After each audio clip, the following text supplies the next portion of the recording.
Testing. Check. Wait, what? I'm done with my point. You Hold were on, gonna say we something. got to get back to how it all started for her. So by the time you were like, okay, I have these dark fantasies. I want to see, like, how does... Yeah, who do you call? I know. Sorry. No, but how did you? How do you call an agency? So I started just making all these different lists and ideas of what I wanted to do. And then I contacted other girls that were in the industry. So I kind of had an idea of what I should expect to get paid and what companies to avoid. And then I started just going on different message boards and sort of gathering the same information. So I had a list of people to avoid 100% and then a list of agencies. So I emailed 4 or 5 different agencies. Nobody, I think one maybe emailed me back. And then they were like hard to actually get on the phone. And this is 2006. So not everybody has smartphones. For me, if you can pick up the phone and call, that's a big deal. And the first person who actually called me was the one agent that I ended up working with. And he called me and he goes, yeah, if you really look like this, and you're really down to do all these things, you're going to make it far. You got your own car? Yeah. This is your phone you're calling from? Yeah. Okay, great. Wow, I would have hung up the like, phone. That's fucking I was aggressive. Like, yeah, okay. So what I did, I guess I did all of that like quasi research for 6 months or so.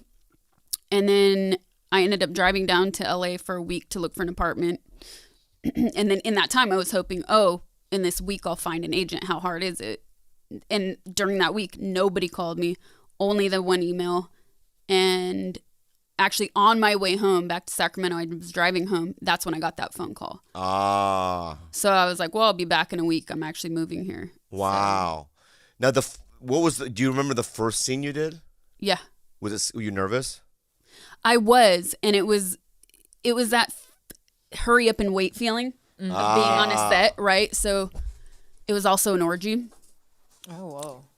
So at first it's like, fuck, this is it. And I had the entire day to change my mind, because we're waiting and I hated that wait, that period of having to wait. And at first it felt that would be the most intimidating kind of scene to do, especially for your first scene. But then once I was actually in it and fucking, it was actually the best because I was working with one of the most respected directors in the industry and with all of the top talent. Wow. So being there, I felt like, okay, the pressure's actually not on me. Yeah. And I can kind of ride on, no pun intended. No, the pun was intense. Yeah. on the other people because they're more experienced, so I can just watch, observe, and see how it goes. And it actually ended up probably being a really great experience. And then my agent came on set at the end of at that point night, was like, "It's all downhill from here, kid." Wow, that's funny. Like, all right. Okay. So basically, it's like me being just a young actor and getting like Ocean's 11 is my first thing. Yeah. That's basically what's like, there's Yeah. Brad Pitt and Matt Damon. That's what your situation Basically, was. yeah. Yeah, wow. Rocco was the first. Oh, I love guy. Rocco! Yeah. Rocco! Yeah, I love that guy. Yeah.